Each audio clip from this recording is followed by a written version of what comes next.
At one point in history, John D. Rockefeller controlled almost everything. Around 95% of the world's oil flowed through his grip. He wasn't just powerful, he was unavoidable. If oil was the blood of the global economy, Rockefeller was the heart pumping it. And then something unexpected happened. In 1892, a man with no oil fields, no refineries, and no drilling empire quietly broke that dominance. Not with brute force, not with politics, but with a single ship. That man was Marcus Samuel, a Jewish immigrant, a traitor, someone nobody in Rockefeller's circle took seriously. Yet his idea would eventually turn Standard Oil's greatest strength into a weakness. The company he built, Shell, now generates over $300 billion a year. But the story doesn't stop there. Decades after Samuel's death, the very company he created would become entangled with Nazi Germany, forced labor, and one of the darkest chapters in industrial history.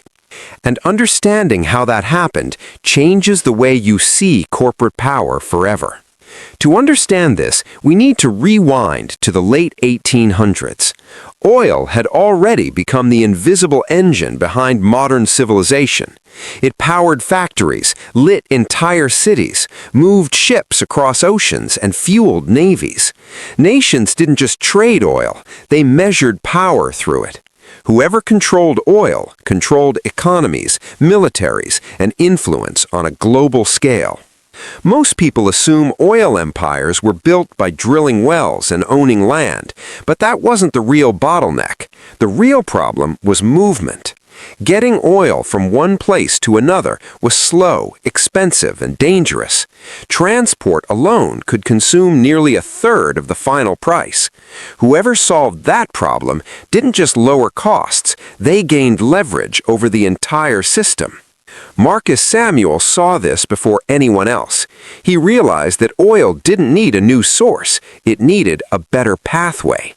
At the time, oil was shipped in wooden barrels. They leaked, they broke, they were expensive to make and slow to fill.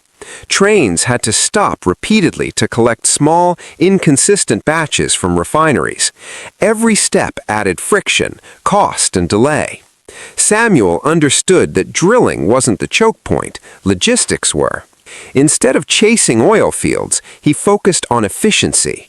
He helped pioneer bulk oil transport using specialized tankers that moved oil by the ton, not the barrel. That single shift changed everything. Costs dropped, volumes exploded. Suddenly, Samuel could sell oil cheaper than competitors who technically had more resources. Within a few years, the impact was undeniable. By 1897, Shell controlled over 15 tankers and was moving roughly 70% of the world's seaborne petroleum trade. Shell didn't just compete with Standard Oil, it bypassed it. This success brought Samuel wealth, influence, and political power. He became Lord Mayor of London and later received a noble title, entering the highest levels of British society. From immigrant trader to establishment figure, his rise was complete. But the company he built would later take a very different path. During the 1930s and 1940s, parts of Royal Dutch Shell became deeply involved with Nazi Germany. Forced laborers were used in refineries and petrochemical plants operated by Shell's subsidiaries in Germany and Austria. These were civilians taken from their homes across Eastern Europe and the Netherlands, forced into brutal conditions under SS supervision. They worked long hours, lived in filthy barracks, received no pay, and had no freedom. Shell also helped establish Deutsche Gasoline, a company that tightened Nazi control over fuel supplies. Even more disturbing, this operation was shared with IG Farben, the same corporation responsible for producing Zyklon B, the gas used in concentration camps. Shell's industrial reach became entangled with unimaginable cruelty. The irony is impossible to ignore. Marcus Samuel came from an Iraqi Jewish immigrant family. His early life was defined by survival and ambition, not privilege. He took over his father's small import-export business, trading everyday goods. Among them were decorative seashells. That detail would later give Shell its name. Samuel expanded beyond the family trade and began dealing in kerosene. Shipping oil at the time was inefficient and risky, but he saw opportunity where others saw obstacles. He understood that whoever mastered transport would dominate markets without ever needing to dominate oil fields. One opportunity changed everything. The Suez Canal opened in 1869, cutting thousands of miles off routes to Asia, but flammable cargo like kerosene was banned.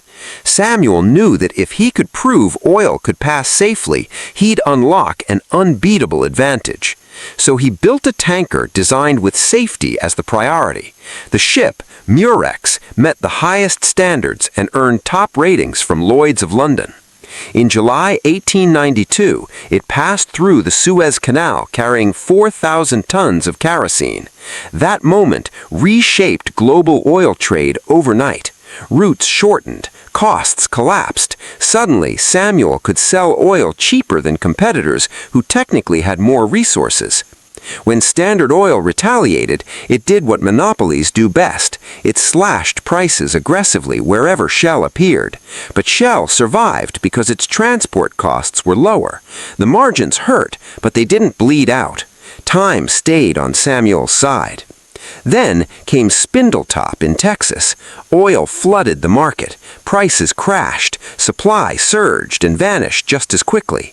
Shell expanded into the U.S., but infrastructure still favored Rockefeller.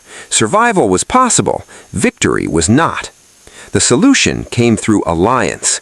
In 1907, Shell merged with Royal Dutch. It was a calculated move. The merger stabilized finances, eliminated debt, and created a global competitor capable of challenging Standard Oil on scale. Ownership was split. Expertise was shared. Weaknesses were patched. World War I turned oil into a weapon. Shell supplied massive quantities to Allied forces. Meanwhile, Standard Oil was broken apart by antitrust laws back home. As Rockefeller's empire fractured, Shell expanded globally into Venezuela and Mexico. When Marcus Samuel retired in 1920, Shell was no longer a challenger. It was a pillar of global energy. But progress carried a cost. The same logistics and scale that enabled Shell's rise later enabled collaboration with one of history's most brutal regimes. Power built through efficiency proved morally indifferent. Marcus Samuel didn't defeat Rockefeller by drilling deeper. He changed the rules entirely. He mastered the hidden systems behind power, and in doing so, he built a company that reshaped the world for better and for worse. If you've watched this far, drop the phrase "follow the money" in the comments. And if you want more stories like this, you know what to do.